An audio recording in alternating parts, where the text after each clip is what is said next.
வணக்கம். நீங்கள் கேட்டுக்கொண்டிருப்பது தமிழ் வானொலி. நான் உங்கள் தோழி. இன்னைக்கு நாம பார்க்க போற கதையோட தலைப்பு கங்கா கௌரி. வாங்க கதைய ஆரம்பிக்கலாம்.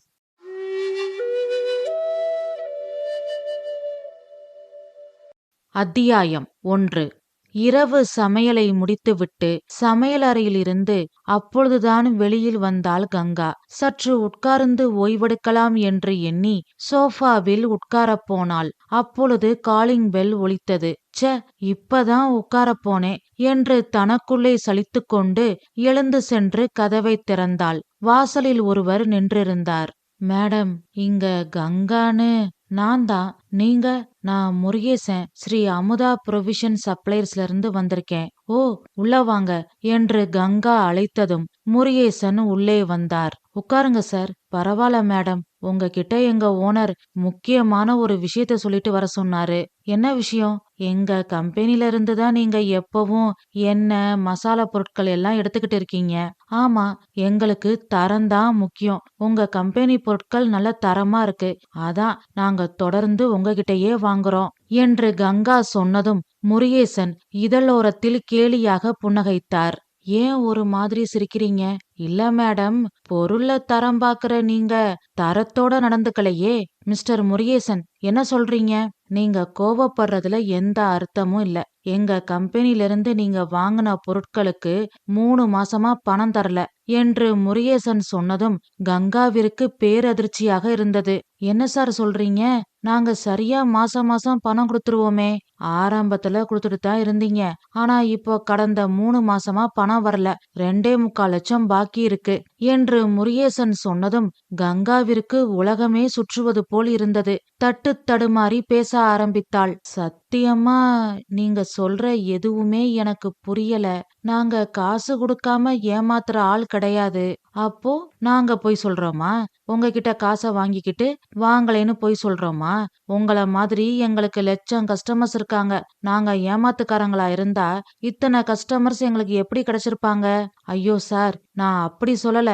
எங்கேயோ தப்பு நடந்திருக்குன்னு தான் சொல்றேன். அதெல்லாம் எனக்கு தெரியாது மேடம். அந்த பணத்தை நீங்க கொடுத்தீங்கன்னாதான் இனிமே உங்களுக்கு பொருட்களை சப்ளை பண்ண முடியும். உங்களுக்கு பொருட்கள் வேணும்னா சீக்கிரம் பணத்தை திருப்பி கொடுங்க.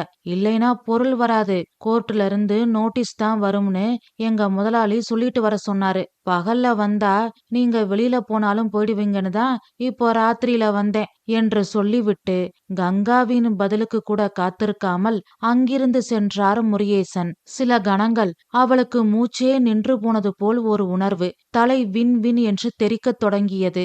இரு கைகளையும் தலையில் வைத்துக்கொண்டு சோஃபாவில் உட்கார்ந்தாள். சிறிது நேரத்திற்கெல்லாம் அலுவலகத்தில் இருந்து அவளின் கணவன் சிவா வந்தான். கங்கா அமர்ந்திருக்கும் நிலைமையை பார்த்து ஏதோ சரியில்லை என்று புரிந்து கொண்டான். அவள் அருகில் வந்து அமர்ந்தான். கங்கா என்று அழைத்து அவள் தோளில் கை வைத்தான். கங்கா மெதுவாக அவனை திரும்பி பார்த்தாள். அடுத்த நொடி அவன் தோளில் முகம் புதைத்து அழுக ஆரம்பித்தாள். சிவாவிற்கு ஒன்றும் புரியவில்லை. கங்கா, என்னாச்சு? ஏன் அழுகிற என்று மீண்டும் மீண்டும் சிவா கேட்டுக்கொண்டே இருந்தான். கங்காவிடம் இருந்து கண்ணீர் மட்டுமே பதிலாக வந்தது. அப்பொழுது கோவிலுக்கு சென்றிருந்த சிவாவின் அப்பா ரங்கநாதனும் அம்மா காந்திமதியும் வந்தார்கள். கங்கா அழுது கொண்டிருப்பதையும் அவளுக்கு அருகில் சிவா அமர்ந்து தவித்து கொண்டிருப்பதையும் பார்த்து பதற்றமடைந்தார்கள். அம்மாடி கங்கா, என்னம்மா ஆச்சு? ஏன் அழுகிற என்று காந்திமதி கேட்டதும் எழுந்து அவளை அணைத்து கொண்டு கங்கா அழுக ஆரம்பித்தாள். ரங்கநாதன் பதற்றமாக குறுக்கிட்டு சிவாவை பார்த்து கேட்டார். டே சிவா, என்னடா ஆச்சு? ஏன் கங்கா அழுகிறா? எனக்கு ஒண்ணுமே புரியலப்பா. நான் வரும்போது சோகமா சோஃபாவுல உட்கார்ந்திருந்தா. என்னை பார்த்ததும் அழுக ஆரம்பிச்சிட்டா என்று சிவா சொன்னதை கேட்டதும் காந்திமதி கங்காவின் தோளை பிடித்து நிறுத்தினாள். தாடையை பிடித்து அவள் முகத்தை நிமிர்த்தினாள். என்னம்மா ஆச்சு என்று காந்திமதி அன்பொழுக கேட்டாள்.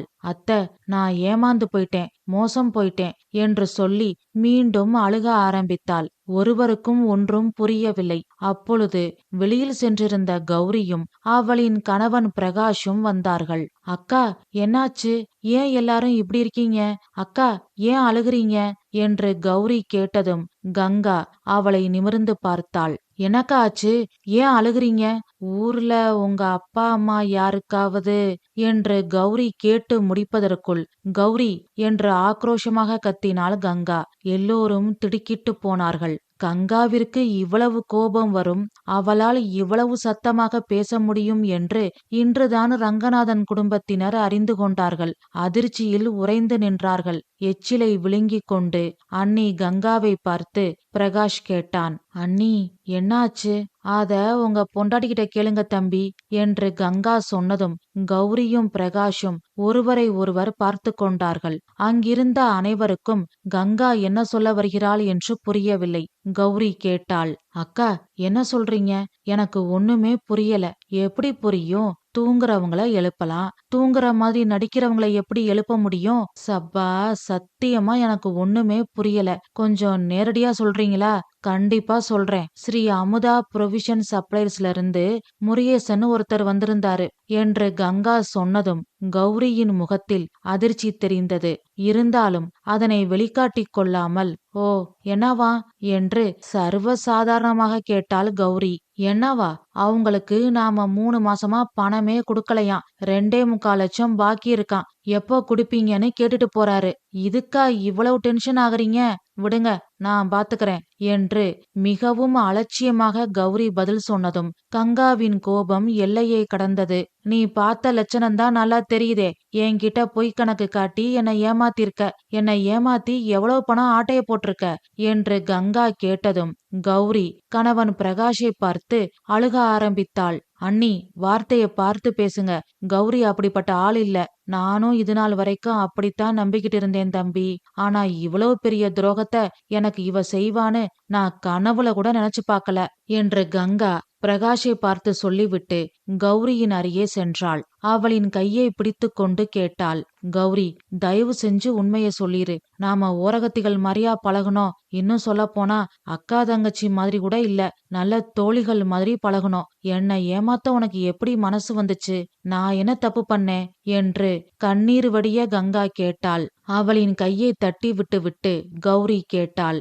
அக்கா, என்ன விட்டா ஓவரா பேசிட்டே போறீங்க? நான் என்ன உங்களை ஏமாத்திட்டேன்? அபாண்டமா என் மேல பழிய போடாதீங்க. நான் அபாண்டமா பழிய போடுறேனா? மனசாட்சியை தொட்டு சொல்லு. நீ எனக்கு நம்பிக்கை துரோகம் பண்ணல? நம்பிக்கை துரோகமா? நானா?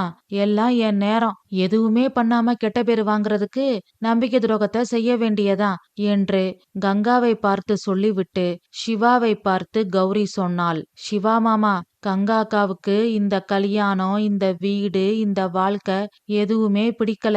ஏன் தெரியுமா? அவங்க காலேஜ்ல படிக்கும்போது அஸ்வின் ஒருத்தனை லவ் பண்ணிருக்காங்க. கங்கா அக்காவோட அப்பா அவங்க காதலுக்கு சம்மதிக்கல. கங்கா அக்காவை கட்டாயப்படுத்தி தான் உங்களுக்கு கல்யாணம் பண்ணி வச்சிருக்காங்க.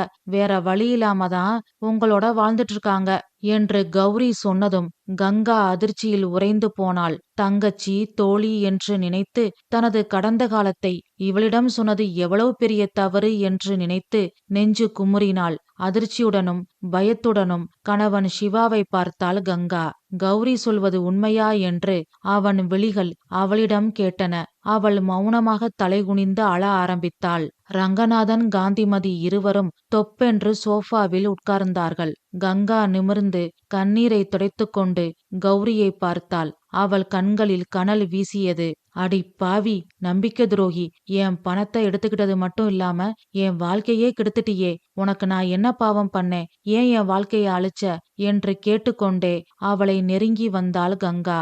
கௌரியை பின்னுக்கு இழுத்து கங்கா முன் வந்து நின்றான் பிரகாஷ். அண்ணி, உங்களை பத்தி நான் எப்படியெல்லாம் உயர்வா நினைச்சிருந்தேன் தெரியுமா? அம்மா ஸ்தானத்துல நான் உங்களை வச்சிருந்தேன். ஆனா நீங்க, ச்சே தம்பி, என்ன அப்படி கூப்பிடாதீங்க. நீங்க தப்பு செஞ்சுட்டு என் பொண்டாட்டி மேல பழிய தூக்கி போடுறீங்க. உங்களுக்கு மனசாட்சி இருக்கா? தம்பி, நான் சொல்றத தயவு செஞ்சு கேளுங்க.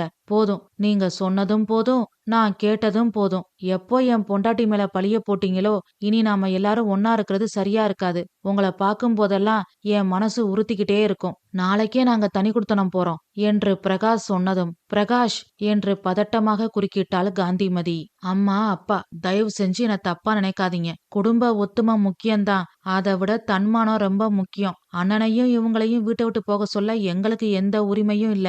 அதனால நாங்க நாளைக்கு கிளம்புறோம். எங்களை தப்பா நினைக்காதீங்க என்று சொல்லிவிட்டு கௌரியின் கையை பிடித்து அழைத்து கொண்டு அவர்களின் அறைக்குள் சென்றான் பிரகாஷ். காந்திமதியும் ரங்கநாதனும் சிவாவையும் கங்காவையும் அமைதியாக பார்த்துவிட்டு எதுவும் பேசாமல் அங்கிருந்து சென்றார்கள். சிவா தலைகுனிந்தபடி அவர்களின் அறைக்கு சென்றான். கங்கா செய்வது அறியாமல் மிரட்சியுடன் நின்றாள். இரு பெரிய நீர்மணிகள் விழிகளில் திரண்டு அவள் கன்னங்களில் வடிய ஆரம்பித்தது.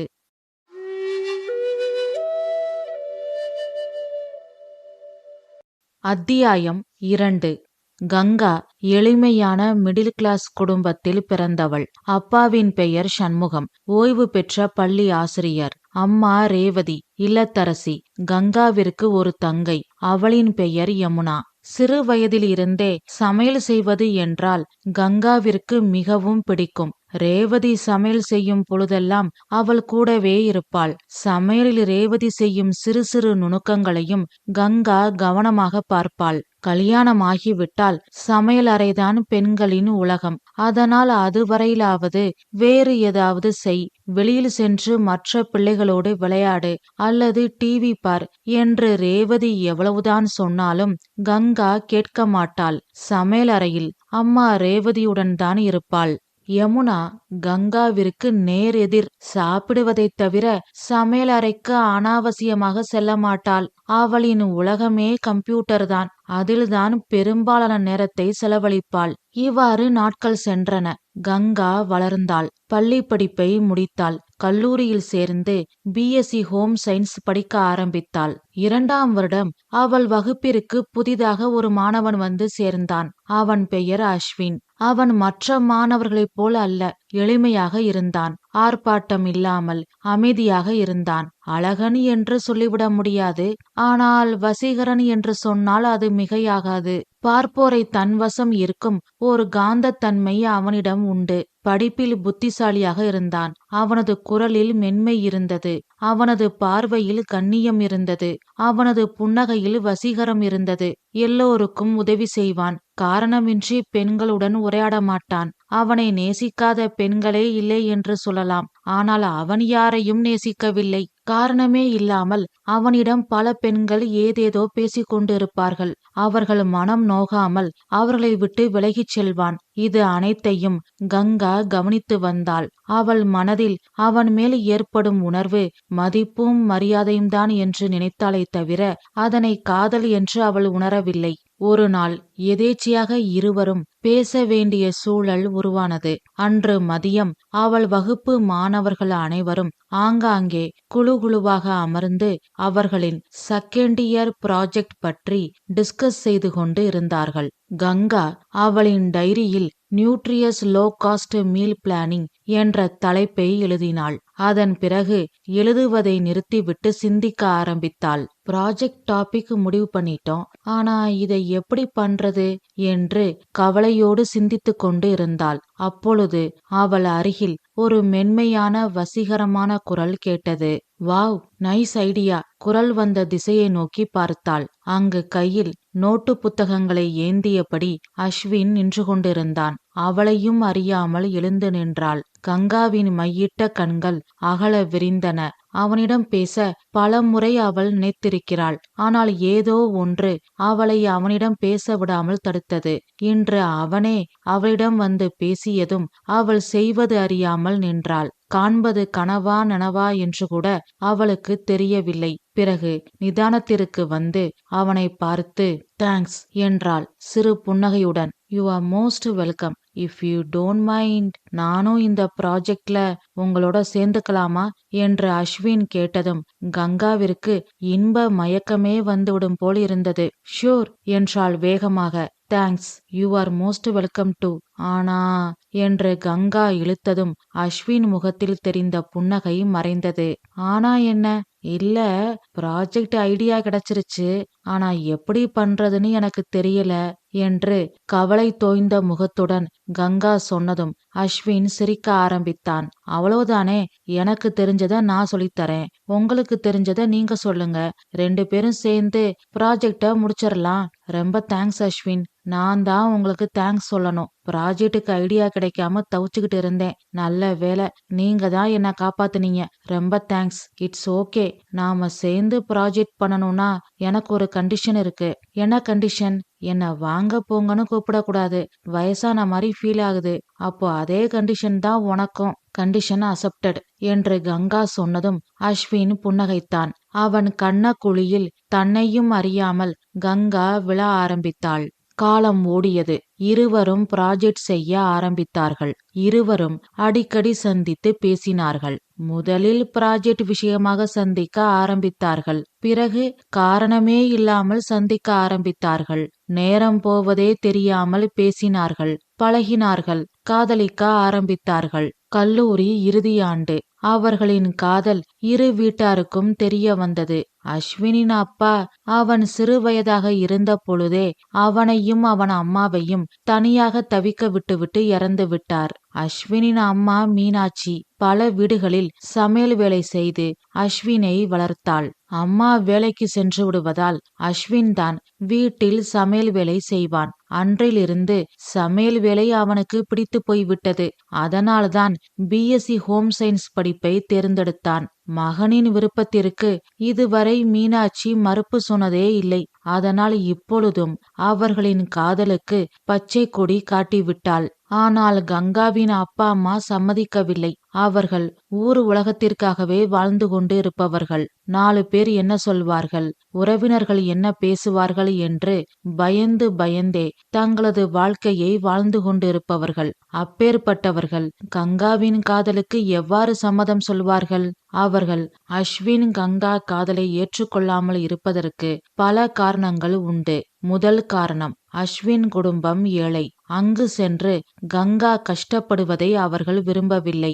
இரண்டாவது காரணம், காதல் திருமணம் என்றால் 4 பேர் என்ன சொல்வார்கள் என்ற பயம். மூன்றாவது காரணம், பெரியவள் காதல் திருமணம் என்றால் இளையவளின் திருமணம் கேள்விக்குறியாகிவிடும். இறுதியில் அவளும் யாரையாவது காதலித்துதான் திருமணம் செய்து கொள்ள வேண்டும் என்று அவர்கள் பயந்தார்கள். 4வது காரணம், காதல் திருமணம் என்றால் அவர்களின் உறவினர்கள் யாரும் திருமணத்திற்கு வரமாட்டார்கள். 5வது காரணம், பள்ளிக்கூடத்தில் சண்முகம் ஆசிரியராக வேலை பார்த்து கொண்டு இருக்கிறார். தனது மகளே இவ்வாறு காதல் கல்யாணம் செய்து கொண்டால் தன்னிடம் பயிலும் மாணவர்களுக்கு எவ்வாறு புத்திமதி சொல்வது? இப்படி பல காரணங்களால் அவர் கங்காவின் காதலுக்கு சம்மதம் சொல்லவில்லை. கங்கா எவ்வளவோ போராடினாள், எடுத்து சொல்லி புரிய வைத்தாள். அப்பா, நீங்க பயப்படுற அளவுக்கு காதல் ஒன்னும் கெட்ட வார்த்தை இல்ல. கெட்ட வார்த்தை இல்லதான் எனக்கும் தெரியும். ஆனா நம்ம சொந்தக்காரங்க, அக்கம் பக்கத்து வீட்டுக்காரங்க எல்லாரும் என்ன சொல்லுவாங்கன்னு யோசிச்சு பாத்தியா நீ? அப்பா, கல்யாணம் பண்ணிக்கிட்டு வாழ போறது நான். நாளைக்கு பிடிக்காத ஒருத்தரை கல்யாணம் பண்ணிக்கிட்டு கஷ்டப்பட போறதும் நான் தான். உங்க சொந்தக்காரங்களோ இல்ல அக்கம் பக்கத்து வீட்டுக்காரங்களோ இல்ல என்று கங்கா சொன்னதும் சண்முகம் அவரது மனைவி ரேவதியை பார்த்து கேட்டார். பாத்தியா ரேவதி, ஓ மக என்ன பேச்சு பேசுறான்னு என்று சண்முகம் கேட்டதும் ரேவதி கண்ணீரை துடைத்து கொண்டு கங்காவின் கையை பிடித்து கொண்டு சொன்னாள். கங்கா, நீ சொல்றது நியாயம்தான். நான் இல்லேன்னு சொல்லல. வாழ போறது நீ. கஷ்ட நஷ்டம் உனக்குத்தான், மத்தவங்களுக்கு இல்ல. ஆனா கல்யாணம்ன்றது உங்க 2 பேர் சம்பந்தப்பட்டது மட்டும் இல்ல, 2 குடும்பங்கள் சம்பந்தப்பட்டது. நீ காதல் கல்யாணம் பண்ணிக்கிட்டா அப்புறம் உன் தங்கச்சியோட எதிர்காலத்தை பத்தி யோசிச்சு பாத்தியா என்று ரேவதி கேட்டதும் யமுனா சொன்னாள். அம்மா, அக்கா கல்யாணத்துக்கும் என் கல்யாணத்துக்கும் என்ன சம்பந்தம்? இந்த கம்ப்யூட்டர் காலத்துல போய் இன்னும் இப்படியெல்லாம் பேசிக்கிட்டு இருந்தா சிரிக்க மாட்டாங்களா என்று யமுனா சொன்னதும், யமுனா, நீ சின்ன பிள்ளை, உனக்கு ஒன்னும் தெரியாது. இந்த உலகத்தை பத்தி நீங்க 2 பேரும் இன்னும் சரியா புரிஞ்சுக்கல. பெரியவங்க நாங்க பேசும்போது உனக்கு இங்க என்ன வேலை? போய் படிக்கிற வேலைய பாரு என்றார் சண்முகம் சீற்றத்துடன். ஆனால் யமுனா உள்ளே செல்லவில்லை. நிதானமாக அப்பாவை பார்த்து சொன்னாள். அப்பா, ஊரு உலகம்னு பார்த்து அக்கா வாழ்க்கையை தயவு செஞ்சு கெடுத்துறாதீங்க என்று யமுனா சொன்னதும் சண்முகம் பொறுமை இழந்தார். கோபத்தில் யமுனாவை அடிக்க கை ஓங்கினார். கங்கா அவளின் கையை பிடித்து தடுத்து நிறுத்தினாள். அப்பா, அந்த வார்த்தைக்கு மரியாதை கொடுக்கறதா இருந்தா நான் சொல்றத கேளு. இல்ல நானும் உங்க அம்மாவும் உயிரோடவே இருக்க மாட்டோம். நாங்க போன பிறகு நீ யார வேணாலும் கல்யாணம் பண்ணிக்கோ. எங்களுக்கு எந்த பிரச்சனையும் இல்ல என்று வெகு தீர்மானமாக சொல்லிவிட்டு உள்ளே சென்றார் சண்முகம். கங்கா அழுத விழிகளோடு அம்மா ரேவதியை பார்த்தாள். புரிஞ்சு நடந்துக்கோமா என்று சொல்லிவிட்டு கண்ணீரை முந்தானையால் துடைத்துக்கொண்டு சமையல் அறைக்குள் சென்றாள். யமுனா அவள் அருகில் வந்தாள். அக்கா, இந்த மிரட்டலுக்கெல்லாம் பயப்படாத. உன் வாழ்க்கை, நீ முடிவு பண்ணு. என்ன பத்திலாம் கவலைப்படாத என்று சொல்லிவிட்டு அவளை தட்டி கொடுத்துவிட்டு அவளின் அறைக்கு சென்றாள். விடிய விடிய உறங்காமல் கங்கா சிந்தித்துக் கொண்டிருந்தாள். ஒருபுறம் காதல், மறுபுறம் குடும்பம், ஒருபுறம் அஸ்வின், மறுபுறம் அப்பா அம்மா, ஒருபுறம் அஸ்வினும் அவனோடு வாழப்போகும் வாழ்க்கையும், மறுபுறம் பெற்றோரும் அவர்களோடு இதுநாள் வரை வாழ்ந்த வாழ்க்கையும், ஒருபுறம் தனது எதிர்காலம், மறுபுறம் தங்கையின் எதிர்காலம். இவ்வாறு மாற்றி மாற்றி சிந்தித்து ஒரு முடிவெடுக்க முடியாமல் தடுமாறினாள் கங்கா. அஸ்வின் இல்லை என்றால் என்னாகும் என்பதை அவளால் நினைத்து கூட பார்க்க முடியவில்லை. அதே சமயம் அஸ்வின் தான் முக்கியம் என்று முடிவெடுத்த பிறகு அப்பா சொன்னபடி செய்துவிட்டால் அவர்களை இழந்துவிட்டு நம்மால் நிம்மதியாக வாழ முடியுமா? குற்ற உணர்ச்சி கொன்று விடாதா என்ற கேள்விகள் அவளை வாட்டி வதைத்தது. இறுதியில் ஒரு முடிவெடுத்தாள். நடந்த அனைத்தையும் அஸ்வினிடம் சொல்லிவிடலாம். அவன் என்ன சொல்கிறான், அவனின் கருத்து என்ன, அவனின் நிலைப்பாடு என்ன என்பதை தெரிந்து கொண்டு பிறகு முடிவெடுக்கலாம் என்று ஒரு தீர்மானத்திற்கு வந்தாள்.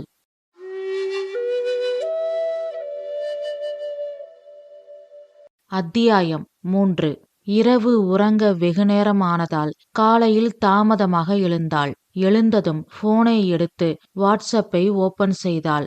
இன்று காலை 10 மணிக்கு அவர்கள் வழக்கமாக சந்திக்கும் காஃபி ஷாப்பிற்கு வர சொல்லி அஸ்வினுக்கு மெசேஜ் அனுப்பினாள். பிறகு எழுந்து குளித்துவிட்டு சாப்பிட்டாள். யாரிடமும் எதுவும் பேசவில்லை.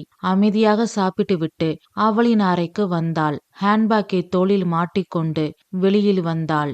எங்கே என்பது போல் சண்முகமும் ரேவதியும் அவளை பார்த்தார்கள்.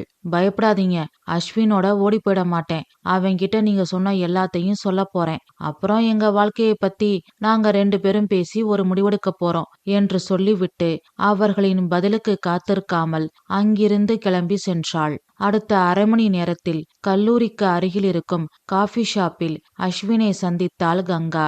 நடந்த அனைத்தையும் ஒன்று விடாமல் அவனிடம் சொன்னாள். அனைத்தையும் கேட்டுவிட்டு அஸ்வின் பொறுமையாக நிதானமாக சொன்னான். கங்கா, நான் சொல்ல போறத கேட்டு நீ கோவப்படக்கூடாது. என்ன, நாம பிரிஞ்சிடலாமா? ஆமா என்று சொன்ன அஸ்வினை இமைக்காமல் பார்த்தாள் கங்கா. அஸ்வின் மேலும் சொன்னான். உங்க அப்பா அம்மா சொல்றது நியாயம்தான். கல்யாணம்ன்றது நாம மட்டும் சம்பந்தப்பட்டது இல்ல, 2 குடும்பங்கள் சம்பந்தப்பட்டது. நமக்கு 2 குடும்பத்தோட ஆதரவும் அன்பும் வேணும். அவங்களோட ஆசீர்வாதமும் அன்பும் இல்லாம ஆரம்பிக்கிற நம்ம வாழ்க்கை நிச்சயம் நல்லா இருக்காது, நிம்மதியாவும் இருக்காது என்று சொன்ன அஸ்வினை ஆச்சரியத்துடன் பார்த்து கொண்டிருந்தாள் கங்கா. அஸ்வின் மேலும் சொன்னான். ஆமா கங்கா, எங்க அப்பா அம்மா காதல் கல்யாணம் தான் பண்ணிக்கிட்டாங்க. அந்த காலத்திலேயே குடும்பத்தை எதிர்த்து எங்க அம்மாவை கல்யாணம் பண்ணிக்கிட்டாரு எங்க அப்பா. அதனால எங்க அப்பா அம்மாவை 2 குடும்பமும் ஏத்துக்கல. காலங்கள் போச்சு, நான் பிறந்தேன். ஒரு நாள் எங்க அப்பா போனதுக்கு அப்புறம் நானும் எங்க அம்மாவும் யாரும் இல்லாதவங்களா தனியா நின்னோம். அப்பா வீட்டு ஆட்களும் எங்களை ஏத்துக்கல, அம்மா வீட்டு ஆட்களும் எங்களை ஏத்துக்கல. உறவுகள் இருந்தும் தனிமையில வாழ்றது எவ்வளவு பெரிய கஷ்டம்னு எனக்கு நல்லா தெரியும். அந்த கஷ்டம் நம்ம பிள்ளைக்கு வர வேண்டாம். நீ உங்க அப்பா அம்மா பேச்சை கேட்டு நல்ல பையனா பார்த்து கல்யாணம் பண்ணிக்கோ என்றான் அஸ்வின் கண்ணீருடன். அஸ்வின், கங்கா, உன் மனசு எனக்கு புரியுது. எனக்கும் கஷ்டமா தான் இருக்கு. ஆனா என்ன பண்றது, உன்னை எனக்கும் என்ன உனக்கும் இந்த 2-3 வருஷமா தான் தெரியும். அதுக்கே நம்மளால ஒருத்தர் பிரிய முடியலைங்கும் போது உன்னை பெத்து வளர்த்த உங்க அப்பா அம்மாவால உன்னை எப்படி பிரிய முடியும்? அப்கோர்ஸ், கல்யாணம் ஆயிட்டா நீ புகுந்த வீட்டுக்கு போய் தான் ஆகணும். ஆனா அவங்க பார்த்த மாப்பிள்ளையா இருந்தா அடிக்கடி உன்னை வந்து பாப்பாங்க. நீயும் அடிக்கடி அவங்கள போய் பார்க்கலாம். இதுவே அவங்க பேச்சை மீறி நாம கல்யாணம் பண்ணிக்கிட்டா அவங்க நிலைமைய யோசிச்சு பாரு. அஸ்வின், நீ சொல்ற எல்லாம் எனக்கு நல்லா புரியுது. ஆனா எனக்கு ஒரு விஷயம்தான் புரிய மாட்டேங்குது. என்ன, அவங்க வாழ்ந்து முடிச்சவங்க, நாம வாழ போறவங்க. அவங்கள நாம புரிஞ்சுக்கணுமா, அவங்க நம்மள புரிஞ்சுக்கணுமா என்று கங்கா கேட்டதும் அஸ்வின் மெலிதாக புன்னகைத்தான். பிறகு சொன்னான். நீ பேசுறத வச்சு பட்டிமன்றம் வேணா நடத்தலாமே தவிர குடும்பம் நடத்த முடியாது என்று அஸ்வின் சொன்னதும் கங்கா கேட்டாள். அப்போ இதுதான் உன் முடிவா?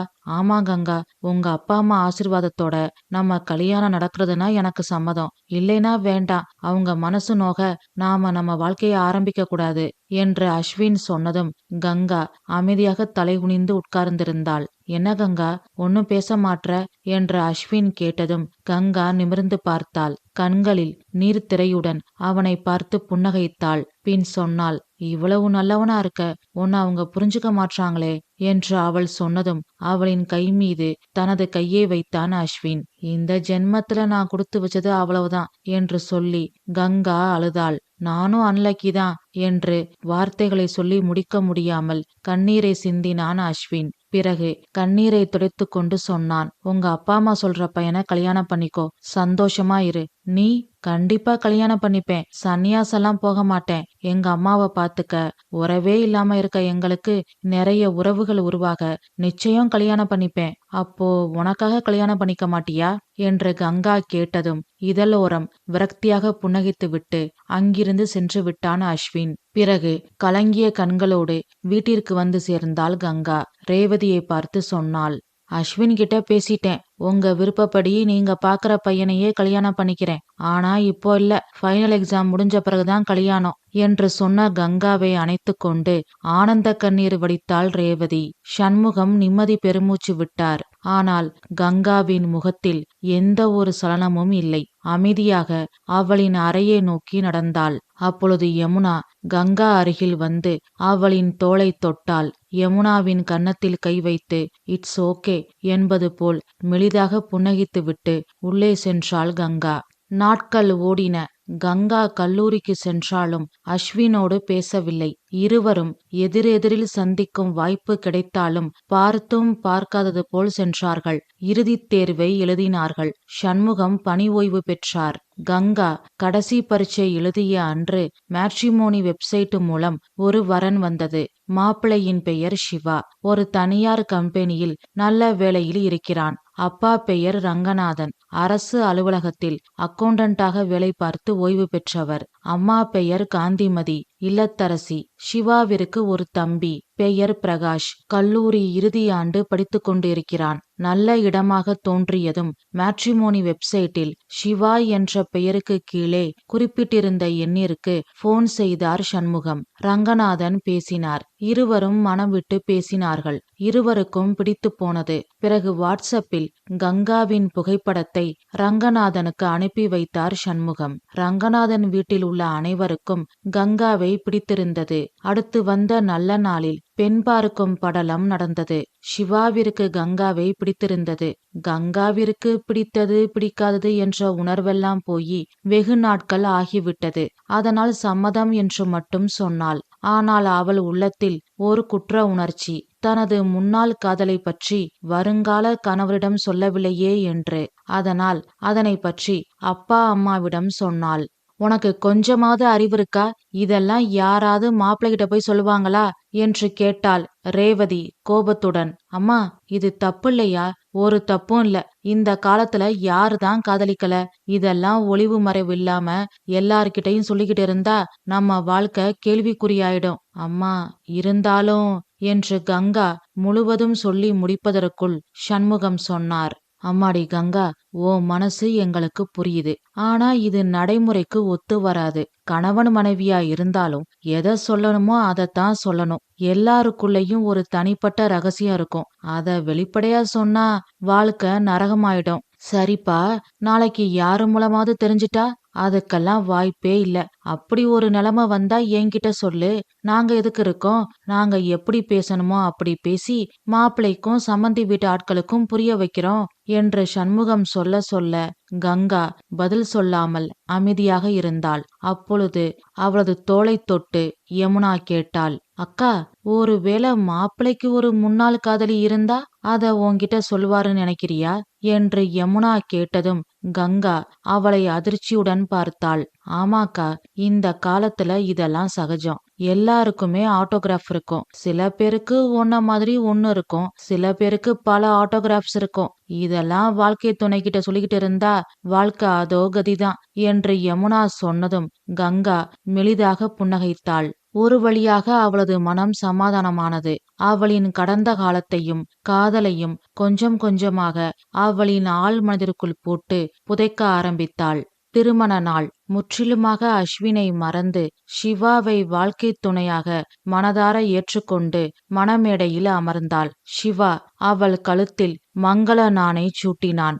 கங்கா ரங்கநாதன் வீட்டிற்குள் மூத்த மருமகளாக அடியெடுத்து வைத்தாள். திருமணமாகி வந்த சில நாட்களுக்குள்ளேயே கங்கா புகுந்த வீட்டினர் அனைவர் மனதிலும் இடம் பிடித்து விட்டாள். கங்கா இல்லாமல் அந்த வீட்டில் ஓர் அணுவும் அசையாது என்ற நிலைமை வந்துவிட்டது. சிவா கங்காவின் இல்லறமும் நல்லறமாக இருந்தது. தனது படிப்பின் மூலம் கற்றுக்கொண்ட வித்தைகள், தனது அம்மாவிடம் கற்றுக்கொண்ட நுணுக்கங்கள் என்று அனைத்தையும் சமையலில் காட்டி புகுந்த வீட்டு ஆட்களை மெய்மறக்க செய்து விட்டாள் கங்கா. காந்திமதியும் கங்காவும் மாமியார் மருமகள் போல் அல்லாமல் தோழி போல் இருந்தார்கள். இருவரும் ஒரே நிறத்தில் சேலை அணிவது, ஒன்றாக கோவிலுக்கு செல்வது, இருவரும் சேர்ந்து படம் பார்ப்பது, சீரியல் பார்ப்பது, யூடியூப் பார்த்து விதவிதமாக சமையல் செய்வது என்று இருவரும் எப்பொழுதும் சிரிப்பும் பேச்சுமாக இருந்தார்கள். அம்மா மனைவிக்கு இடையில் பிரச்சனை இல்லை என்றால் அதைவிட பெரிய வரம் வேண்டுமா ஒரு ஆணுக்கு? சிவாவின் வாழ்க்கை இனிமையாக இருந்தது. சொர்க்கமே நம் இல்லம்தான் என்னும் அளவிற்கு அந்த இல்லம் சந்தோஷத்தால் நிறைந்திருந்தது. பிரகாஷிற்கும் கங்கா மேல் ஓர் மதிப்பும் மரியாதையும் இருந்தது. அதைவிட நல்ல தோழியாக தெரிந்தாள். அவனுக்கு அம்மாவாக, தோழியாக, சகோதரியாக கங்கா இருந்தாள். கல்லூரியில் நடக்கும் எந்த ஒரு விஷயத்தையும் மறைக்காமல் கங்காவிடம் சொல்லிவிடுவான் பிரகாஷ். வார்த்தைக்கு வார்த்தை தம்பி தம்பி என்று கங்கா சொல்லும் பொழுது பிரகாஷிற்கு ஒரு இனம் புரியாத பரிசுத்தமான பாசம் அவள் மேல் ஏற்பட்டது. ரங்கநாதனுக்கும் கங்காவை மிகவும் பிடித்திருந்தது. அவள் பொறுப்பாக குடும்பத்தை நடத்துவதை பார்த்து அவருக்கு மிகவும் சந்தோஷமாக இருந்தது. இருந்தாலும் கங்காவிடம் இருந்த ஒரு சிறு குறை அவர் மனதிற்குள் இனம் புரியாத பயத்தை உண்டு பண்ணியது. ஆம், கங்கா பொறுப்பானவளாக, அமைதியானவளாக, நல்லவளாக இருந்தாலும் ஆன்லைனில் நடக்கும் பண பரிவர்த்தனைகள் பற்றியும் அக்கவுண்ட்ஸ் பற்றியும் கங்காவிற்கு ஒன்றும் தெரியவில்லை. இந்த காலத்து பிள்ளைகள் போன் மூலம் என்னவெல்லாமோ செய்து சாதித்து கொண்டிருக்கும் பொழுது நமது மருமகள், அதுவும் இந்த காலத்து பெண், கல்லூரி படிப்பை முடித்தவள், இப்படி பண விஷயத்தில் புத்திசாலியாக இல்லாமல் யாரையாவது ஒருவரை நம்பியிருப்பது நல்லதல்ல என்று எண்ணினார். சிவாவிடம் இது பற்றி சொன்னார். விடுங்கப்பா, அதுல அவளுக்கு ஆர்வமே இல்ல, அதனால எல்லா டிரான்சாக்சனையும் நான் தான் பாத்துக்கிறேன், நான் இருக்கேன்ல, நீங்க கவலைப்படாதீங்க என்றான் சிவா புன்னகை மாறாமல். அதன் பிறகு ரங்கநாதன் அதனை பற்றி கவலைப்படுவதை நிறுத்திவிட்டார். ஆனால் பின்னாளில் இதுவே குடும்பம் சிதைய காரணமாக இருக்கப் போகிறது என்று அவருக்கு தெரியவில்லை. காலம் மறைத்து வைத்திருக்கும் அதிசயங்களும் ஆச்சரியங்களும் ஏராளம்.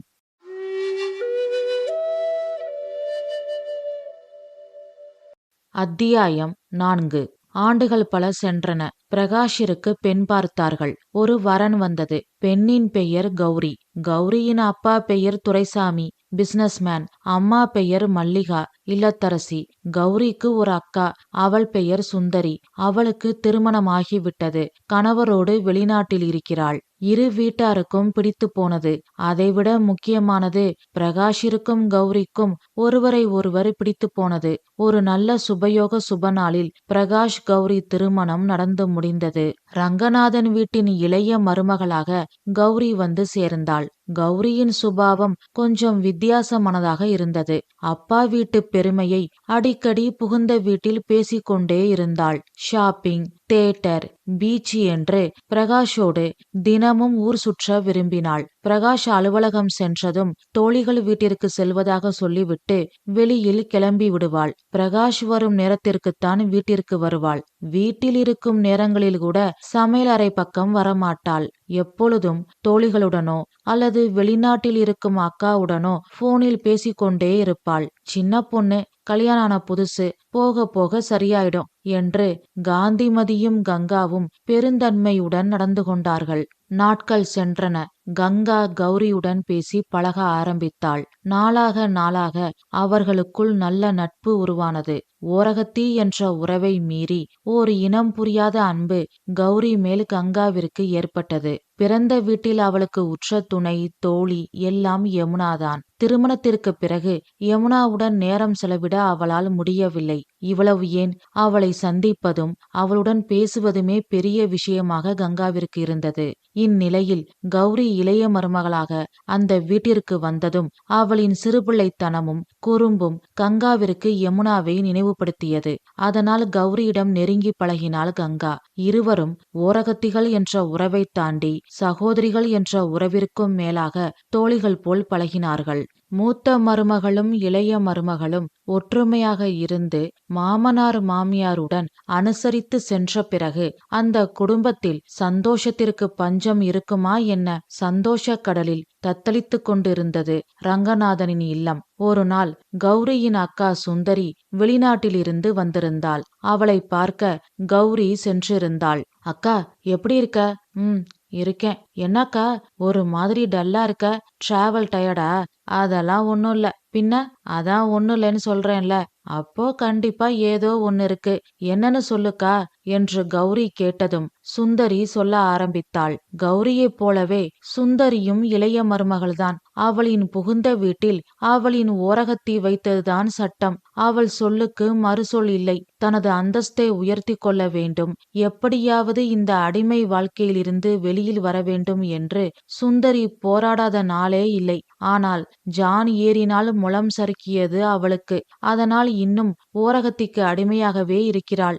அவளின் கணவனும் அண்ணி அண்ணி என்று அண்ணியின் சொல்படிதான் கேட்டு நடக்கிறான். அதனால் சுந்தரி விரக்தியின் உச்சத்திற்கே சென்று விட்டாள். இது அனைத்தையும் கௌரியிடம் சொன்னாள். அனைத்தையும் கேட்டுக்கொண்டிருந்த கௌரி மனதில் சிறு கலக்கம் தோன்றியது. அவளது வீட்டில் கங்கா சொல்லுக்கு மறுசொல் கிடையாது. அவளின் கணவன் பிரகாஷும் அன்னிக்குத்தான் முக்கியத்துவம் கொடுப்பான். அனைத்தையும் சிந்தித்து பார்த்து கொண்டு அமைதியாக இருந்தாள். சுந்தரி மேலும் சொன்னாள். கௌரி, நீ என்ன மாதிரி ஏமாளியா இருக்காத. உன் புகுந்த வீட்ட உன் கட்டுப்பாட்டுல வச்சுக்கோ. உன் ஓரகத்தி எப்படி? என் ஓரகத்தி மாதிரிதானா? அப்படி சொல்லிட முடியாது. ஆனா அவங்க சொல்லுக்கு மறுசொல் எங்க வீட்ல யாருமே பேச மாட்டாங்க. இது போதுமே. அப்ப என் கதை மாதிரிதான் உன் கதையும். உன் வீட்டுக்காரருக்கும் அவங்க அண்ணிதானே தெய்வம். ஆமா, சுத்தம். இதுக்குத்தான் உனக்கு மாப்பிளை பார்க்கும் போதே அப்பா அம்மா கிட்ட சொன்னேன், இளைய பையனுக்குன்னா வேண்டான்னு சொல்லிருங்க, கௌரி மூத்த மருமலாதான் போகணும் அப்படின்னு தலப்பாடா அடிச்சுக்கிட்டேன். என் பேச்ச கேட்டாத்தானே நல்ல இடம், ஜாதகம் பொருந்தி இருக்கு, அது இதுன்னு சொல்லி என் வாயை அடைச்சிட்டாங்க. என்னக்கா சொல்ற? ஆமா கௌரி, நம்ம குடும்ப ராசி போல. இளைய மருமகளா போயி மூத்த மருமகளுக்கு அடிமையா வாழணும்னு நம்ம தலையெழுத்து என்று சுந்தரி சொன்னதும் கௌரி அமைதியாக உட்கார்ந்திருந்தாள். அவள் மனம் மேலும் குழம்ப ஆரம்பித்தது. சுந்தரி பேச்சை தொடர்ந்தாள். இங்க பாரு கௌரி, என் ஓரகத்திய என்னால ஒன்னும் பண்ண முடியல. நீயாவது புத்திசாலியா இரு. உன் ஓரகத்திய உன் கைக்குள்ள போட்டுக்கோ. ஒட்டுமொத்த குடும்பமும் உன் பேச்ச கேக்குற மாதிரி பண்ணு. அது எப்படிக்கா என்று கௌரி கேட்டதும் சுந்தரி அவளிடம் ரகசியமாக சில திட்டங்களை சொன்னாள். அதனை செயல்படுத்தவும் சொன்னாள். சரி என்று சொல்லிவிட்டு கௌரி புகுந்த வீட்டிற்கு வந்தாள். அன்றிலிருந்து கௌரி கண்களுக்கு எல்லாமே தவறாக தெரிந்தது.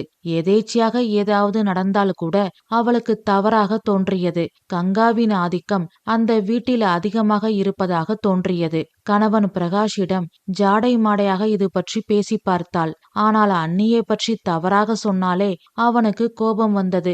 அனைத்தையும் பார்த்ததும் அக்கா சுந்தரி சொன்னது உண்மைதான் என்ற முடிவுக்கு கௌரி வந்தாள். இந்த குடும்பத்தில் தனது ஆதிக்கம் வர வேண்டும், தனது பேச்சைத்தான் எல்லோரும் கேட்க வேண்டும், அதற்கு அக்கா சுந்தரி சொன்னது போல் செய்ய வேண்டும் என்று கௌரி முடிவெடுத்தாள். ஒரு நாள் கங்காவும் கௌரியும் செஸ் விளையாடிக் கொண்டு இருந்தார்கள். அப்பொழுது கௌரி கங்காவை பார்த்து சொன்னாள். அக்கா, உங்க பூண்டு ஊறுகாய் சூப்பர், உங்க கருவேப்பிலை பொடியும் சூப்பர், தேங்க்ஸ் கௌரி. சுந்தரி அக்கா அடுத்த வாரம் ஊருக்கு போறாளாம். பூண்டு ஊறுகாயும் கருவேப்பிலை பொடியும் உங்களால செஞ்சு தர முடியுமான்னு கேட்டா. அதுக்கு என்ன, செஞ்சுட்டா போச்சு. தேங்க்ஸ்கா. சுந்தரி அக்காவுக்கு அந்த ஊர் கிளைமேட் இன்னும் ஏத்துக்கல. அடிக்கடி ஜலதோஷம் பிடிக்குதாம். நான் தூதுவளை பொடி பண்ணி தரேன், அத சாப்பிட சொல்லு, சரியாயிடும். சூப்பர்க்கா, கைவசம் நிறைய ஐடியா வச்சிருக்கீங்க போல. இதெல்லாம் காலேஜ்ல நான் ப்ராஜெக்ட்ல பண்ணது. ஓ, என்ன ப்ராஜெக்ட் பண்ணீங்க?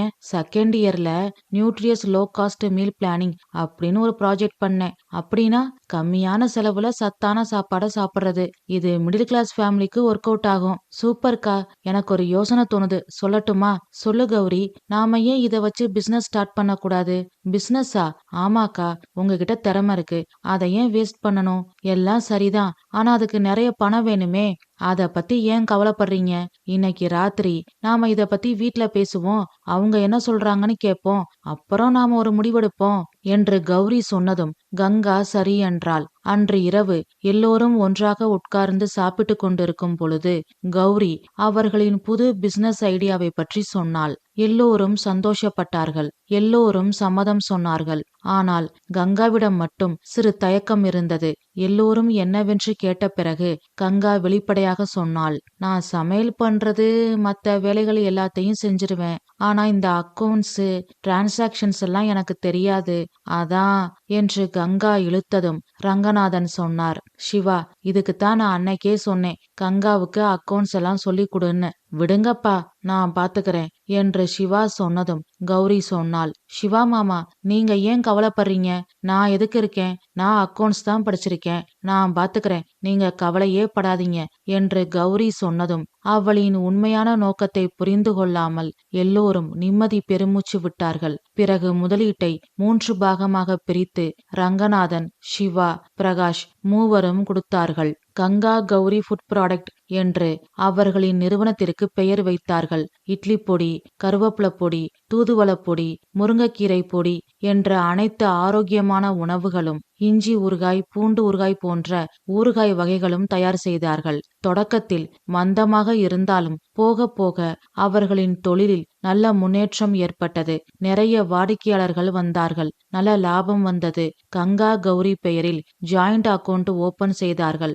ஆனால் அக்கவுண்டிற்கான போன் நம்பர் கௌரி உடையது, மெயில் ஐடி கௌரி உடையது. பொருட்கள் தயார் செய்வது கங்காவின் வேலை, அக்கவுண்ட்ஸ் பார்த்து கொள்வது கௌரியின் வேலை. நல்ல கடையில் தரமான பொருட்களை வாங்குவது கங்காவின் வேலை, அதற்கு பணம் கொடுப்பது கௌரியின் வேலை. ஆர்டர் எடுப்பது கங்காவின் வேலை, அதற்கான பேமெண்டை வாங்குவது கௌரியின் வேலை. இப்படி வரவு செலவு கணக்கு அனைத்தும் கௌரியின் வசம் இருந்தது. உடல் உழைப்பும் திறமையும் கங்கா வசம் இருந்தது. தொடக்கத்தில் எல்லாம் சரியாக இருந்தது. நாளாக நாளாக சில சிக்கல்கள் வர தொடங்கியது. கௌரி, புதுசா ஆர்டர் வந்திருக்கு, அதை ரெடி பண்ண பொருள் எல்லாம் வாங்கணும், காசு கொடு என்று கௌரியிடம் கங்கா கேட்டாள். அக்கா, என்கிட்ட ஏது காசு? என்ன கௌரி இப்படி கேக்குற? ஆமாக்கா, நீங்க பாட்டுக்கு ஆர்டரா எடுக்கிறீங்க, ஆனா ஒருத்தர் கூட ஒழுங்கா பணம் தர மாட்றாங்க. அடுத்த மாசம் தரேன், அப்புறம் தரேன்னு இழுத்தடிக்கிறாங்க. என்ன சொல்ற நீ? இதையெல்லாம் நீ ஏன் என்கிட்ட முன்னாடியே சொல்லல? எங்க கேக்குறீங்க? அக்கவுண்ட்ஸ்னு சொன்னாலே ஓடி போயிடுறீங்க. நான் என்ன பண்றது சொல்லுங்க? தப்புதான், சாரி. எப்போதும் போல எல்லாத்தையும் நீயே பாத்துக்கோ. யாருக்கிட்டையாவது காசு விஷயமா பேசணும்னா சொல்லு, நான் பேசுறேன். அதெல்லாம் ஒண்ணும் வேண்டாக்கா, நான் பாத்துக்கிறேன், நீங்க வேலைய பாருங்க. அப்போ இந்த ஆர்டருக்கு என்ன பண்றது என்று கங்கா கேட்டதும் கௌரி தோள்களை குலுக்கினாள். சரி, நான் அவர்கிட்ட கேட்டு பாக்குறேன் என்று சொல்லிவிட்டு கங்கா உள்ளே சென்றாள். யாரும் பார்க்கா வண்ணம் கௌரி மெலிதாக சிரித்தாள். அந்த சிரிப்பில் வன்மம் மிகுந்திருந்தது.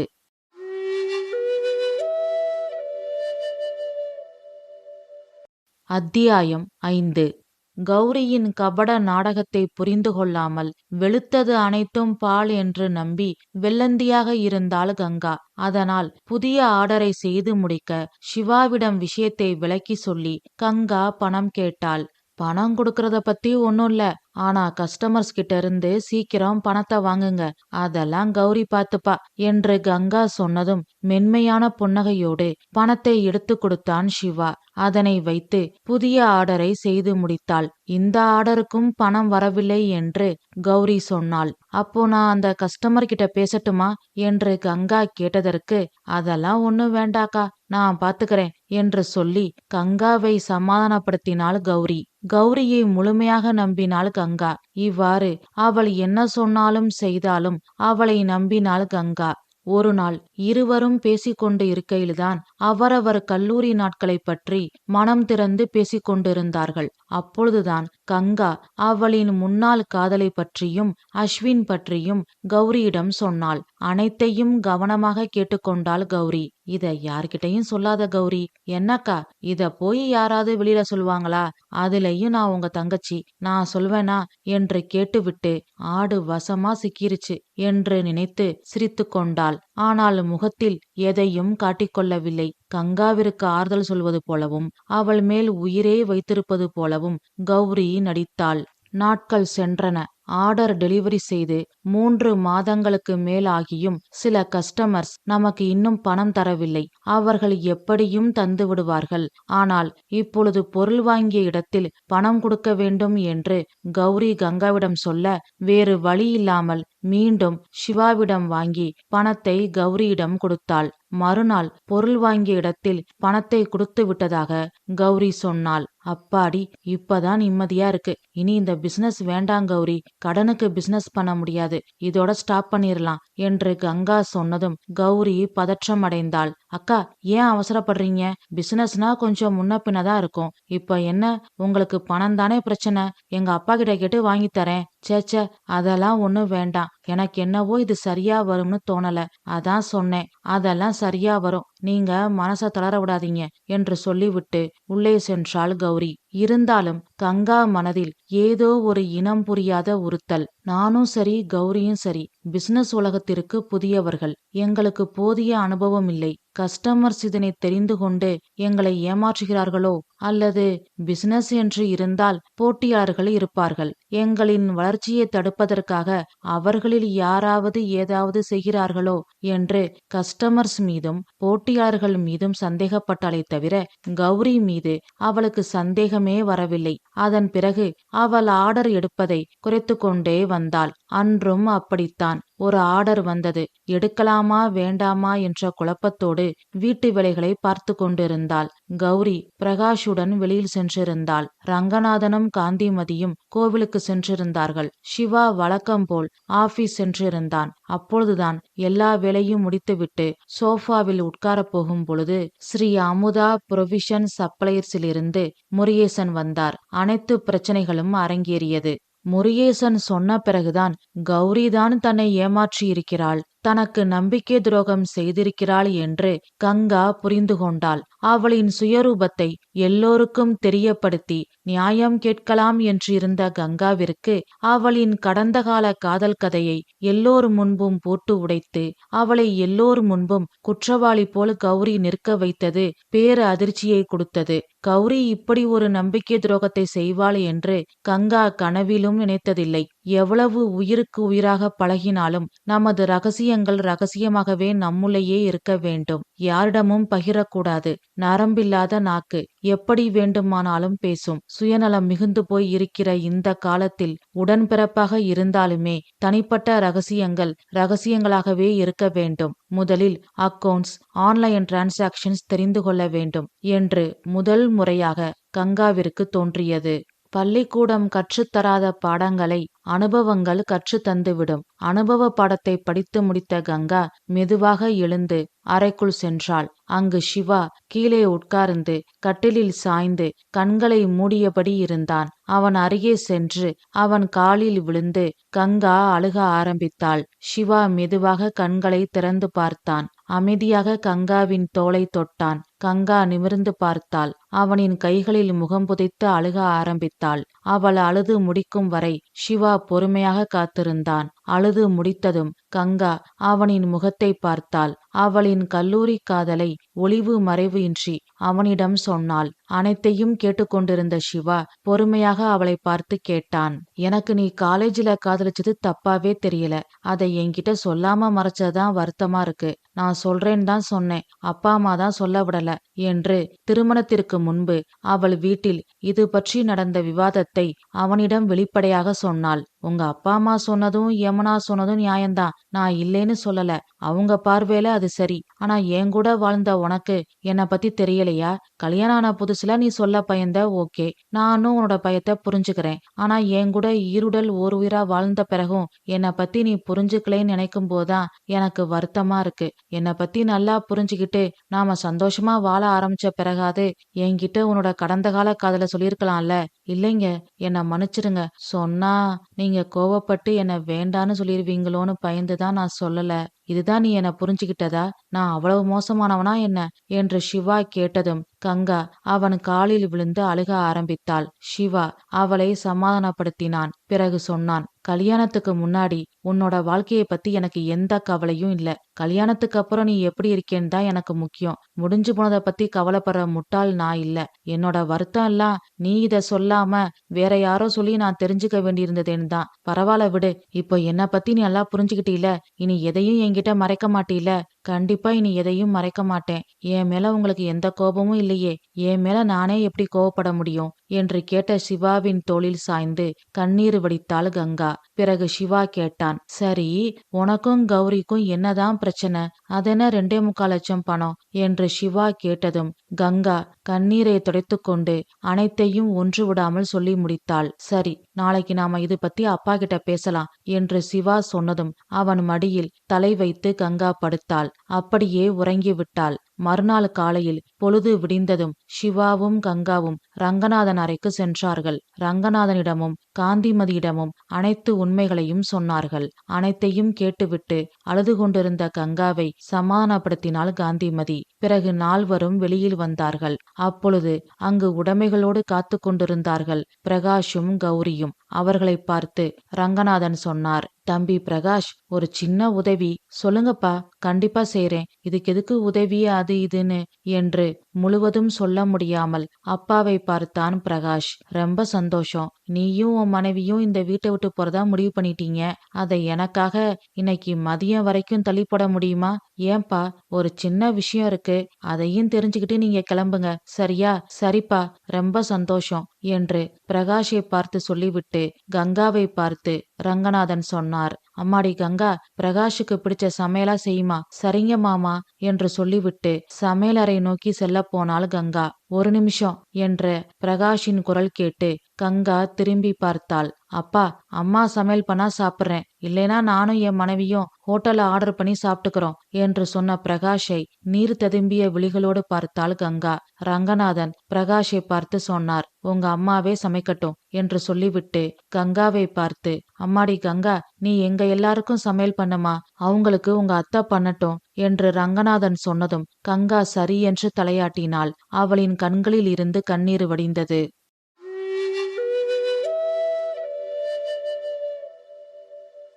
அத்தியாயம் 6.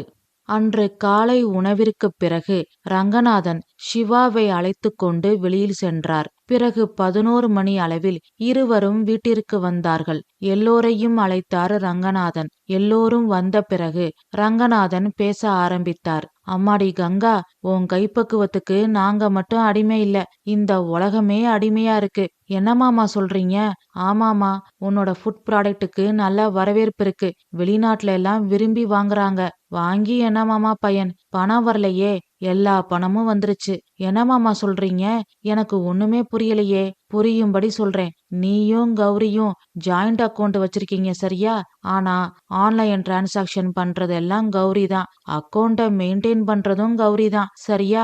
ஆமா மாமா, எல்லா பணமும் உனக்கு தெரியாம உங்க ஜாயிண்ட் அக்கௌண்ட்ல இருந்து ஆன்லைன் மூலம் கௌரியோட தனிப்பட்ட அக்கௌண்ட்டுக்கு போய் பத்திரமா இருக்கு என்று ரங்கநாதன் சொன்னதும் எல்லோரும் அதிர்ச்சி அடைந்தார்கள். பிரகாஷ் கேட்டான், அப்பா, நீங்களும் அவங்களோட சேர்ந்து கௌரி மேல பழிய போடுறீங்களா? நான் யாரு மேலையும் பழிய போடலப்பா. இல்லேன்னு கௌரிய சொல்ல சொல்லு, நான் பேசாம அமைதியா இருக்கேன் என்று ரங்கநாதன் சொன்னதும் கௌரியை பார்த்தான் பிரகாஷ். கௌரி தலைகுனிந்து நின்றிருந்தாள். ரங்கநாதன் சிரித்து கொண்டே சொன்னார், கங்காவுக்கு நல்லா சமைக்க தெரியுமே தவிர அக்கவுண்ட்ஸ், ஆன்லைன் டிரான்சாக்ஷன் எல்லாம் தெரியாது. இந்த காலத்துல இது கூட தெரியாம இருக்கிறது ஆச்சரியமான விஷயமா உனக்கு தோணும். ஆனா கங்கா மாதிரி ஆட்களும் இந்த உலகத்துல இருக்காங்க. களவும் கற்று மரன்னு பெரியவங்க சொல்லிருக்காங்க. எல்லாத்தையும் கத்துக்கணும். அதுக்காக எல்லாத்தையும் ஆழமா தெரிஞ்சு கத்துக்க சொல்லல.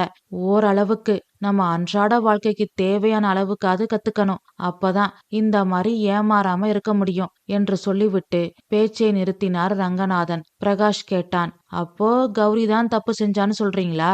கௌரி மட்டும் தப்பு செய்யல. இதெல்லாம் தெரிஞ்சுக்காம இருந்தது உங்க அண்ணியோட தப்புந்தான். உங்க அண்ணி மட்டும் அக்கவுண்ட்ஸ், ஆன்லைன் டிரான்சாக்ஷன்ஸ் எல்லாம் கத்துக்கிட்டு இருந்தா இந்நேரம் கௌரி அவளை ஏமாத்திருக்க முடியாது. கங்காவோட அறியாமைய கௌரி அவளுக்கு சாதகமா பயன்படுத்திக்கிட்டா. அப்போ கௌரி தான் அவங்கள ஏமாத்தி பணத்தை எடுத்துக்கிட்டா. அப்படித்தானே? ஆமா, அதுக்கான ஆதாரம் இந்தா இருக்கு என்று சொல்லி பேங்க் ஸ்டேட்மெண்டை பிரகாஷிடம் நீட்டினார் ரங்கநாதன். அனைத்தையும் பார்த்து பிரகாஷ் திடுக்கிட்டு போனான். கௌரியை பார்த்து முறைத்தான். கௌரி அழுக ஆரம்பித்தாள். காந்திமதி கேட்டாள், அழுகாத கௌரி, ஏன் இப்படி செஞ்ச? பணம் வேணும்னா என்கிட்ட கேட்டிருக்கலாமே. இல்ல அத்தை, நான் பணத்துக்காக ஆசைப்பட்டு இதை செய்யல. பின்ன ஏமா இப்படி பண்ண? இந்த வீட்ல எல்லாரும் அவங்களதான் தூக்கி வச்சு பேசுறீங்க. அவங்களுக்கு தான் முக்கியத்துவம் கொடுக்கறீங்க. நானும் இந்த வீட்டு மருமக தான். ஆனா என்ன கண்டுக்க கூட மாட்றீங்க. நீங்க எல்லாரும் அவங்க பேச்ச கேட்டு நடந்துக்கிற மாதிரி என்னையும் அவங்க பேச்ச கேட்டு நடக்க சொல்றீங்க. நான் என் புருஷன் பேச்ச கேட்கலாம், மாமனார் மாமியார் பேச்ச கேட்கலாம். என்ன மாதிரியே இந்த வீட்டுக்கு வாழ வந்தவங்க பேச்ச நான் ஏன் கேட்கணும்? இதே நிலைமைதான் எங்க அக்கா சுந்தரிக்கும் அவங்க வீட்ல. மூத்த மருமகள்னா என்ன ஒசத்தி, இளைய மருமகள்னா என்ன இளக்காரம்? எல்லாரும் ஒண்ணுதான். இன்னும் சொல்ல போனா மூத்த மருமகளை விட இளைய மருமக தான் புத்திசாலி. அத நிரூபிக்கத்தான் நான் இப்படி பண்ணேன். கங்கா என்னதான் மூத்த மருமகளா இருந்தாலும் அவங்களால ஒரு பிசினஸ சரியா பண்ண முடியாது. அவங்களால உங்களுக்கு நஷ்டம்தான்னு நீங்க உணரணும். அப்போ எங்க அப்பா கொடுத்ததா சொல்லி இந்த பணத்தை கொண்டு வந்து உங்ககிட்ட கொடுக்கலாம்னு இருந்தேன். அது மூலம் அவங்கள விட நான் தான் இந்த குடும்பத்து மேல அதிக அக்கறையும் பாசமும் வச்சிருக்கேன்னு உங்க எல்லாருக்கும் புரிய வைக்க நினைச்சேன். என்னோட பேச்சத்தான் நீங்க கேட்கணும். எனக்குத்தான் நீங்க முதல்ல முக்கியத்துவம் கொடுக்கணும்னு எதிர்பார்த்தேன். அதுக்காகத்தான் இப்படி செஞ்சேன் என்று கௌரி சொல்ல சொல்ல எல்லோரும் வாயடைத்து நின்றார்கள். பிரகாஷ் திகைத்து போனான். சிவாவும் கங்காவும் ஒருவரை ஒருவர் பார்த்து கொண்டார்கள். ரங்கநாதனும் காந்திமதியும் அமைதியாக ஒருவரை ஒருவர் பார்த்து கொண்டார்கள். ரங்கநாதன் பேச ஆரம்பித்தார். அம்மாடி கௌரி, நீ தப்பா புரிஞ்சுகிட்டு இருக்க. எங்களுக்கு எல்லா மருமகளும் ஒண்ணுதான். கங்கா உனக்கு முன்னாடியே இந்த வீட்டுக்கு வந்தவ. அதனால அவளுக்கு எங்களை பத்தியும் இந்த வீட்டை பத்தியும் நல்லா தெரியும். அதனால அவளை கேட்டு நடந்துக்கோன்னு உன்கிட்ட சொன்னோம். மத்தபடி அவளுக்கு அடிமையா இருன்னு உன்னை நாங்க சொல்லவே இல்லையே. எப்பவுமே ஒரு விஷயத்த நல்லா தெளிவா புரிஞ்சுக்கோ. முக்கியத்துவம், மரியாதை, அன்பு, பாசம் இதெல்லாம் செயற்கையா வர வைக்க முடியாது. காசு கொடுத்தாலும் கிடைக்காது. நாம நடந்துக்கிற விதத்தை வச்சு மத்தவங்க கிட்ட தானா அது உருவாகும். அது மாதிரி நீ நடந்துகிட்டா உன் மேல எங்களுக்கு மதிப்பும் மரியாதையும் அன்பும் தானா உருவாகிடும். ஒருத்தங்களை அழைச்சுதான் முன்னுக்கு வரணும்னு நினைச்சா அவங்களுக்கு திறமை இல்லைன்னு அர்த்தம். திறமை இருக்கிறவங்க அவங்க வேலைய பாப்பாங்க. திறமை இல்லாதவங்க தான் அடுத்தவங்களை அழிக்க நினைப்பாங்க. இத முதல்ல புரிஞ்சு நடந்துக்கோ என்று ரங்கநாதன் சொன்னதும் கௌரி அழுக ஆரம்பித்தாள். காந்திமதி கௌரியை பார்த்து கேட்டாள், உனக்கு நாங்க முக்கியத்துவம் கொடுக்கணும்ன்றதுக்காக கங்காவோட தனிப்பட்ட ரகசியத்தை எல்லாரும் முன்னாடியும் சொல்லலாமா கௌரி? எவ்வளவு தூரத்துக்கு உன்னை அவ நம்பி இருந்தா அவ புருஷன்கிட்ட கூட சொல்லாத ரகசியத்தை உன்கிட்ட சொல்லியிருப்பா. இப்படி நீ அவளுக்கு நம்பிக்கை துரோகம் பண்ணலாமா? அவ புருஷன் அவளை நம்பினதுனால சரியா போச்சு. இல்லைன்னா என்ன ஆகுறது? இதே துரோகத்தை கங்கா உனக்கு செஞ்சிருந்தா உன் வாழ்க்கை என்ன ஆயிருக்கும்னு கொஞ்சம் யோசிச்சு பாரு என்று காந்திமதி சொன்னதும் கௌரி மேலும் அழுக ஆரம்பித்தாள். பிறகு சொன்னாள், எல்லாரும் என்ன மன்னிச்சிருங்க. எங்க அக்கா பேச்சை கேட்டு நான் தப்பு பண்ணிட்டேன் என்று சொல்லிவிட்டு கங்காவின் கையை பிடித்து முகம் புதைத்து அழுதாள். மன்னிப்பு கேட்டாள். பரவாயில்ல விடு என்று பட்டும் படாமலும் சொல்லிவிட்டு சிவாவின் அருகில் வந்து நின்றாள் கங்கா. அண்ணி கங்காவிடம் தயங்கியபடி வந்தான் பிரகாஷ். அவன் கால்கள் நடுங்கின. மெல்லிய குரலில் பேசினான். அண்ணி, என்ன மன்னிச்சிருங்க. அவசரப்பட்டு கௌரி பேச்ச கேட்டுக்கிட்டு அவ மேல பழி போட்டதும் என்று கோர்வையாக பேச முடியாமல் தடுமாறினான். அவனின் தோளை தட்டி சிவா சொன்னான். பரவாயில்ல விட்றா, போய் வேலைய பாரு என்று சிவா சொன்னதும் பிரகாஷ் அண்ணி கங்காவை பார்த்தான். அவள் எதுவும் சொல்லாமல் அமைதியாக இருந்தாள். ரங்கநாதன் கௌரியை பார்த்து கேட்டார். என்னம்மா கௌரி, அந்த பணத்தெல்லாம் திருப்பி கொடுத்துறியா என்று ரங்கநாதன் கேட்டதும் போனை எடுத்து அனைத்து பணத்தையும் கங்கா கௌரி என்ற ஜாயிண்ட் அக்கவுண்டுக்கு டிரான்ஸ்பர் செய்தாள் கௌரி. பிறகு பிரகாஷை பார்த்து ரங்கநாதன் கேட்டார். என்னப்பா, நீயும் உன் மனைவியும் இங்க இருக்கீங்களா இல்ல என்று அவர் முழுவதும் சொல்லி முடிப்பதற்குள் என்ன மன்னிச்சிருங்கப்பா, நாங்க இங்கேயே இருக்கோம் என்றான் கண்ணீர் வடிய. சரி, ரொம்ப சந்தோஷம், எல்லாரும் வேலைய பாருங்க என்று சொல்லிவிட்டு உள்ளே செல்ல போனார் ரங்கநாதன். அப்பொழுது மாமா ஒரு நிமிஷம் என்றாள் கங்கா. எல்லோரும் கங்காவை பார்த்தார்கள். கங்கா பேச ஆரம்பித்தாள். மாமா, எனக்கு அக்கவுண்ட்ஸ், ஆன்லைன் டிரான்சாக்ஷன்ஸ் இதெல்லாம் சொல்லித்தர இன்னைக்கும் நாளைக்கும் அவர் லீவ் போட்டிருக்காரு. இன்னைக்கு நான் கொடுக்க வேண்டிய பணம் எல்லாத்தையும் எல்லாருக்கும் கொடுத்து செட்டில் பண்ணிருவேன். மீதம் இருக்கிற பணத்தை எனக்கும் உங்க சின்ன மருமகளுக்கும் நீங்க தான் சரிபாதியா பிரிச்சு செட்டில் பண்ணி விடணும். அப்புறம் இனிமேல் இந்த ஜாயிண்ட் அக்கவுண்ட் எல்லாம் வேண்டாம். இந்த அக்கவுண்ட்ல இருக்கிற எல்லா பணத்தையும் எடுத்துட்டு இந்த அக்கவுண்ட க்ளோஸ் பண்ணிரலாம் என்று கங்கா சொன்னதும் எல்லோரும் ஆச்சரியமாக பார்த்தார்கள். ரங்கநாதன் கேட்டார். அப்போ நீங்க பிசினஸ் பண்ண போறது இல்லையா? நான் பண்றேன் மாமா, தனியா. இனிமே இந்த கூட்டு பிசினஸ் எல்லாம் நமக்கு சரிப்பட்டு வராது. எல்லாத்தையும் நானே கத்துக்கிறேன். யாரையும் நம்பாம நானே பிசினஸ் பண்றேன். அதனாலதான் எல்லாத்தையும் சரிபாதியா பிரிச்சு செட்டில் பண்ண சொன்னேன் என்று கங்கா சொன்னதும் கௌரி அவள் அருகில் வந்தாள். அக்கா, என்ன மன்னிச்சிருங்க. இனிமேல் இப்படி நடக்காது. நாம எப்போதும் போல பிசினஸ் பண்ணலாம். என் மேல கோவப்படாதீங்கக்கா ப்ளீஸ். இல்ல கௌரி, எனக்கு உங்க யாரு மேலயும் கோபம் இல்ல, என் மேலதான் கோபம். மாமா சொல்லும் போதே நான் எல்லாத்தையும் கத்துக்கிட்டு இருந்தா இன்னைக்கு இவ்வளவு பிரச்சனை இல்ல. எது எப்படியோ, பள்ளிக்கூடம் கத்து கொடுக்காத பாடத்தை, பெரியவங்க சொல்லி புரியாத பாடத்தை நீ எனக்கு புரிய வச்சுட்ட. நான் காதலிச்சுக்கிட்டு இருக்கும்போது கூட என்னோட காதலை பத்தியோ இல்ல அஸ்வின் பத்தியோ என் தங்கச்சி யமுனா கிட்ட கூட நான் இந்த அளவுக்கு பேசினதில்ல. ஆனா உன்கிட்ட பேசினேன். உன் மேல அவ்வளவு நம்பிக்கை வச்சிருந்தேன். எவ்வளவு நெருக்கமான உறவுகளா இருந்தாலும் ரகசியம் ரகசியமாவே இருக்கணும், யாருக்கிட்டையும் சொல்லக்கூடாதுன்னு சில சமயம் அளவுக்கு மீறிய நம்பிக்கை கூட விபரீத விளைவுகளை ஏற்படுத்தும்னு எனக்கு நீ புரிய வச்சிட்ட. உனக்கு என்னோட மனமார்ந்த நன்றிகள் என்று சொல்லிவிட்டு சிவாவை பார்த்து சொன்னாள். வாங்க, பணம் அனுப்ப வேண்டியவங்களுக்கெல்லாம் பணத்தை அனுப்பிடலாம். எனக்கு எப்படி பண்ணணும்னு சொல்லி கொடுங்க என்று சொல்லி அவனின் கையை பிடித்து அழைத்து கொண்டு அவர்களின் அறைக்கு சென்றாள். பிறகு எல்லோரும் அவரவர் அறைக்கு சென்றார்கள். கௌரியிடம் பிரகாஷ் எதுவுமே கேட்கவில்லை. கௌரி அழுதாள், மன்னிப்பு கேட்டாள். ஆனால் அவனிடம் எந்த ஒரு சலனமும் இல்லை. நாட்கள் சென்றன. அன்றைய நிகழ்விற்கு பிறகு தேவையை தவிர கௌரியிடம் பிரகாஷ் பேசவே இல்லை. கௌரி குற்ற உணர்வில் அவளின் சிறுபிள்ளைத்தனத்தை நினைத்து அவளின் செயல்களை நினைத்து தினம் அழுது வருத்தப்பட்டாள். அவளுக்கு காந்திமதியும் ரங்கநாதனும் ஆறுதல் சொன்னார்கள். ஆனால் கங்காவோ பிரகாஷோ அவளை மன்னிக்க தயாராக இல்லை. ஒருவேளை காலம் அவர்கள் உள்ளத்தை மாற்றலாம். ஆனால் கௌரி செய்தது முற்றிலும் தவறு. எதிரியை கூட மன்னித்து விடலாம், துரோகியை எவ்வாறு மன்னிப்பது? அதனால் கங்காவால் கௌரியை மன்னிக்க இயலவில்லை. கௌரியின் நம்பிக்கை துரோகத்திற்கு பிறகு கங்காவிடம் நிறைய மாற்றங்கள் தெரிந்தது. புதிய கங்காவாக மாறினாள். பிசினஸ், அக்கவுண்ட்ஸ், கஸ்டமர்ஸ், வீட்டு வேலை என்று இருந்தாள். பிரகாஷ் கௌரியிடம் அவசியத்தை தவிர வேற எதற்காகவும் பேசுவதில்லை. மாமனார் மாமியாரிடம் எப்பொழுதும் போல் பேசி பழகினாள். முன்பை விட சிவாவிடம் நெருக்கமாக காதல் மழையை பொழிந்தாள். அதன் விளைவு சிவா தந்தையானான். ரங்கநாதனும் காந்திமதியும் சந்தோஷத்தில் பூரித்து போனார்கள். கதை முடிவுற்றது. இந்த கதை நான் எழுதின கதை. இந்த கதை உங்களுக்கு பிடிச்சிருந்தா லைக் பண்ணுங்க, ஷேர் பண்ணுங்க, கமெண்ட் பண்ணுங்க. நம்ம தமிழ் வானொலி சேனலை சப்ஸ்கிரைப் பண்ணாதவங்க சப்ஸ்கிரைப் பண்ணுங்க. மீண்டும் அடுத்த கதையில் சந்திப்போம். நன்றி, வணக்கம்.